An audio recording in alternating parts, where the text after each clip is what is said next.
Hey guys, it's Lisa showing LPC, and I'm trying to shoot out just real quick messages each day or when I can to help with the whole anxieties around the coronavirus. And yesterday when I was leaving the message on doing the next right thing and how we can always, whatever comes our way, we will. I had asked people to start leaving questions or comments or topics that they wanted me to bring up in later messages. And somebody brought up the topic of helplessness. And I thought that was a really good one to mention during this time because, this is a time that can feel very, very helpless. Like the person mentioned, in other times we were able to kind of congregate together. And this is different because we're all kind of stuck in our homes and isolated, and we have family members and friends that we love and care about so much, and we worry about their health and their safety. We can't see them. It feels very helpless. And I'd like to tell you that since I'm a counselor, that I've had my life totally together and that I've got all issues worked out my whole life, but that's a lie. In fact, sometimes it's the opposite, and it's through hardships and through life experiences that I'm able to sometimes help clients in this area, even more than just the stuff I've learned in school. And for me, helplessness and like wanting to be in control is something that I struggled with forever in my life. I've had some of the people I've loved the very most struggle with illnesses or hardships. I've been through hardships and losses, and that was an area that it took me years to really release, because I'd want to help, I'd want to fix, I'd want my loved ones happy and healthy and healed in different ways. I'd want my loved ones staying alive and well. And the reality is I have no control over that. And that's something that has been a very humbling experience for me through the years, is just coming to a place where it's taken me a long time, but I finally have reached a place of acceptance of I am helpless. I can't control, I can't fix, I can't cure anything for anyone, really. That we are powerless over certain circumstances, and it's learning how to cope and manage with that knowing. And a couple of things that I've done through the years that's helped me, again, like I've mentioned before, I do have a faith in a God, and so I don't need to keep throwing that out there to people who may not.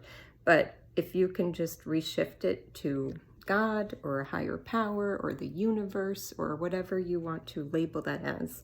But I think we need to have a faith in something bigger than ourselves and greater than ourselves. And that is oftentimes what gets me through.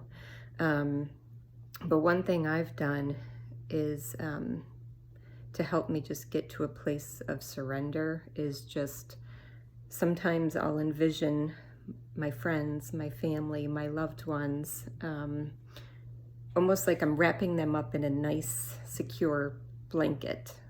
And then I picture God or my higher power, whatever that looks like to me, and I literally picture like handing and releasing those people that I love so much, handing them over to my God. And that has helped me a lot. And just the daily practice of just remembering, I don't have control.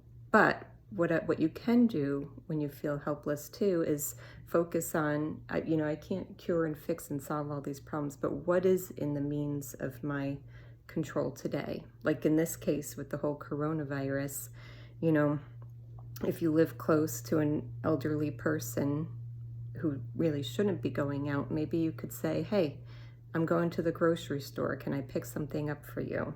Or when we're stuck isolated, like, again, hopping on Facebook or FaceTime, not Facebook, FaceTime, or Marco Polo, or calling a friend or a loved one, family member, just to let them know you're thinking about them. You can write notes. You can, there's people in nursing homes that are totally, isolated right now.